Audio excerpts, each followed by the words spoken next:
निक्कू शर्मा जी गोवर्धन से। श्री हरिवंश गुरुदेव भगवान आपके चरणों में कोटि कोटि प्रणाम। श्री सदगुरु भगवान, हमारी कोई संतान नहीं है, इस बात से मुझे कभी दुख नहीं होता, जबकि खुशी ही सी होती है कि मेरे साधन भजन में कोई समस्या नहीं है। मेरी धर्मपत्नी भी खुश थी, लेकिन गुरुदेव भगवान, महाभारत के एक प्रसंग में आपसे सुना कि बिना संतान के जीवन व्यर्थ है, तब से मेरी पत्नी व्याकुल है। गुरुदेव कुछ मार्गदर्शन करें कि उसी मन में निश्चित। उत्तर नहीं था, फिर उसे सुन लीजिए। अगर आपको लगता है कि गृहस्थी में ही रहना है, बाबा जी तो बनना नहीं, विरक्त होना नहीं हमें, और हमें संतान वाली लाभ की वृत्ति प्राप्त करनी है, तो लाडली लाल से बढ़कर कोई है क्या? और वो कहते हैं ये था मम प्रपद्यन्ते तास तथैव भजाम्यहम्, जो मेरे को जैसे बजता है मैं वैसे ही भाव में आता हूँ उसके। वैसे आते तो भगवान ही है संतानों के रूप में, भगवान ही तो सारी मत्ता परतरम नान्यत, मेरे सिवा कोई और है नहीं। तो लाडली लाल के रूप में आपके घर में नहीं है क्या? आप उनको अपना नहीं मानते हैं क्या? फिर आप क्यों चिंतित होते हैं?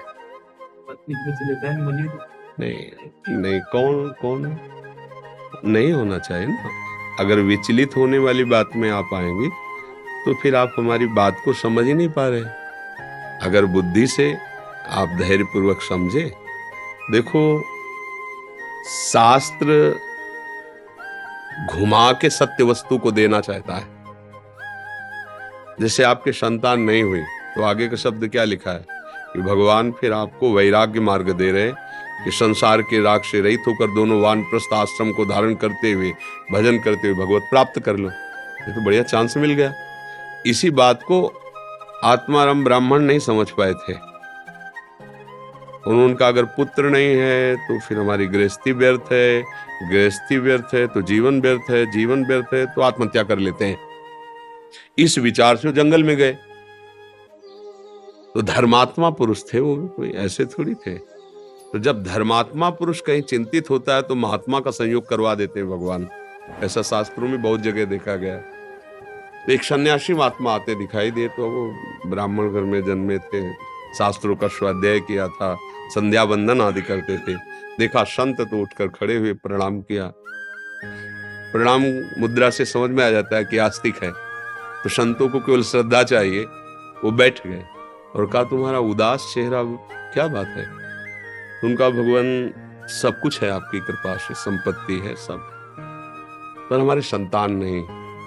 शास्त्रों में लिखा है संतान के बिना गृहस्थ धर्म अधूरा। फिर बार बार हृदय जलता है कि जीवन व्यर्थ। उन्होंने समझाया कि तुम्हारे भाग्य में 7 जन्म तक संतान का योग्य नहीं। तुम्हारे ऐसे अपराध हैं कि तुम्हारे संतान योग नहीं है। आप लोग ही अपराध कर देते हो, कोई दूसरा नहीं। गर्भ में देखा बेटी, हत्या करा दी। ये जन्म तो कष्ट में जाएगा, अगले जन्म में गर्भ ही नहीं धारण कर पाओगे, गर्भ में ही कोई संतान ही नहीं आएगी। कर लो उपाय, क्योंकि तुमने गर्भ का ही तो नाश किया, भ्रूण हत्या, उसकी तुम्हें जरूरत है नहीं, हटा दिए। कितने ऐसी माताएं बहनें जो ईमानदारी से देखे कितनी गर्भ हत्याएं करवाई। अब आगे जब उनका दंड मिलेगा तो तुम भगवान को कोसोगे। एक तो तुमने अपनी इच्छा से नष्ट किया, लड़की या जान करके या अपने योग्य न जानकर, और एक पैदा होगा योग्य और फिर वो नष्ट होगा। फिर अब भोगो। ये सब विधान है, वो जानते नहीं। अब उन्होंने जब बहुत हठ किया, नहीं माना, तो एक फल दिया और कहा अपनी पत्नी को खवा देना, इससे बालक होगा। बड़ी खुशी हुई, आगे पत्नी को दिया। जब भाग्य में नहीं है तो कैसे स्वीकार?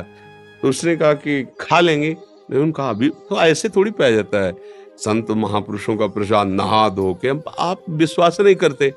उनका ठीक है, अच्छा पा लेना। और उसने अपनी बहन को बुलाया, उसी गांव में भी आई थी, तो कहा हमें तो बहुत डर लगता है, फल खाएंगी पेट बढ़ेगा, और कहीं आग लग गई तो गर्भवती स्त्री दौड़ कैसे पाएगी। मतलब कितनी को बातें ऐसे।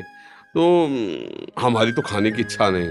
तो बोली दीदी तुम मत पाना, मेरे गर्भ है, तुम नाटक करना कि हमारे पेट है, गर्भ में बालक है, और ये परीक्षा के लिए गौ को खवा दो।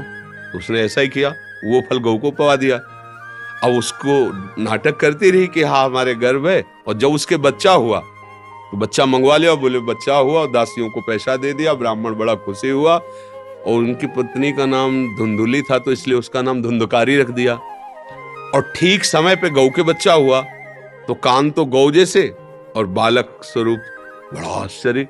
ब्राह्मण बोले हमारे तो भाग्य खुल गए, पहले हमारी बच्चा नहीं होता था, अब गौ के भी मनुष्य जैसा बच्चा हुआ। वो बड़े आनंदित थे। उसका नाम गोकर्ण रखा जो संत प्रसाद से, और इनका नाम धुंधकारी रखा। चरित्र है भागवत में प्रारंभ में। वो बचपन से इतना दुष्ट निकला कि खेलते हुए बच्चों को उठा के कुआं में फेंक देता। क्या क्या क्या, जब बड़ा हुआ तो 5 वेश्याओं को संग रखता और सब आतंक, मतलब इतना पीटा अपनी माँ को कि वो कुएं में गिर के मर गए। अत्याचार। अब तो उनको लगा कि इससे तो अच्छा संतान न होती, और वो बचपन से ही भगवत प्रदत्त संत स्वरूप ही थे। वो तो तीर्थ यात्रा को गए थे, लौट के जब आए तो चरणों में गिर करके उन्होंने कहा, बेटा गोकर्ण अब तो हमारा सर्वनाश हो गया। बोले पिताजी अभी एक उपाय है, भगवान का आश्रय लेकर और अब भाग जाओ यहाँ से आप, और एकांत में श्री कृष्ण का भजन करो और भागवत के 10वें स्कंद का पाठ करो। बहुत जल्दी आपको भगवत प्राप्ति हो जाएगी। जो श्लोक धर्मम भज सततम त्यज लोक धर्मान उपदेश किया, वो वहां से चले। इस प्रसंग से सीख मिली कि यदि हमारे गर्भ से संतान नहीं है तो नहीं है। अब हम भाव से भगवान को मान लेते हैं, मेरे हैं, वही मेरे माता, वही मेरे पुत्र हैं, वही मेरे पिता हैं, वही मेरे रिश्ते नातेदार, सब हो गया। भागवत में लिखा है तीनों ऋणों से मुक्त हो जाता है, मातृ ऋण, देव ऋण, ऋषि ऋण, इन सब ऋणों से मुक्त हो जाता है जो भगवान को प्राप्त करता है। तो ये सब मतलब इसीलिए कहा गया शास्त्र रूपी जंगल से गाइड करने वाले की अंगुली पकड़ के चलो तो बच जाओगे, नहीं फंस जाओगे। इसलिए फिर तो मतलब सब गड़बड़ हो जाएगा। चाहिए भगवान की इच्छा हो, अब इच्छा हो जाए संतान की तो अब फिर परेशानी हो जाएगी। अरे होना हो तो हो, नहीं होना हो तो हम खुद जिनकी संतान उनको प्राप्त करने के लिए मुझे मिला मुख्य धर्म क्या है? भगवत प्राप्ति। ये सब साधारण धर्म है। तो भगवान ने क्या आदेश किया है? सर्वधर्मान परित्यज्य मामेकम शरणम ब्रज। ये बात बोले पाप जो लगा तो हम सर्व पापेभ्यो मोक्षयिष्यामि मा शुचः। तो चिंता मत कर, मैं हूं। बहुत तुम्हारे को लग रहा है तो गोपाल जी को बैठा लो, लाल गोपाल दुलार करो उनको कि हमारे नौ किशोर किशोरी आराध्य देव। और ये मेरा लाला, देखो लाला तन्मयता करके देखो, अगर बोलने न लगे तो बताना। पर तुम्हारे प्यार, तुम्हारी तन्मयता, अगर बालक ही चाहिए तो देखो ना, अखिल कोटि ब्रह्मांडों का पिता घुटनों के बल चल रहा है नंद बाबा के आंगन में, दशरथ जी के महल में। ये क्या है? भावना ही पहला। तो वैसे भी सब रूपों में भगवान है, तो ये तो चिंता का विषय नहीं क्यों सके। मर्जी जैसे आपने बोला वानप्रस्थ का आश्रय लेके वैराग्य से आगे का जीवन व्यतीत करो, बट ये अभी गृहस्थी में इसी वेश में रह के अगर भजन करना चाहें, ये भजन करेंगे, बट वैराग्य का आश्रय लेके बाहर। भाई वैराग्य का मतलब कपड़ना बदलना नहीं है। वैराग्य का मतलब इन सब बातों की चाह खत्म कर देना। राग का त्याग ही तो वैराग्य है। आप पैंट शर्ट पहनो, हम कह रहे हैं, और कोट पहनो, ऊपर से सोने की जंजीर पहन लो, क्या फर्क पड़ता है? अंदर से राग नहीं तो कोई फर्क नहीं पड़ता। और राग है तो एक लंगोटी और कमंडल भी तुम्हारे लिए एक बाधक बन जाएगा। एक लंगोटी और एक कमंडल, वो भी तुम्हारे लिए मुक्ति में बाधा पहुंचा देगा।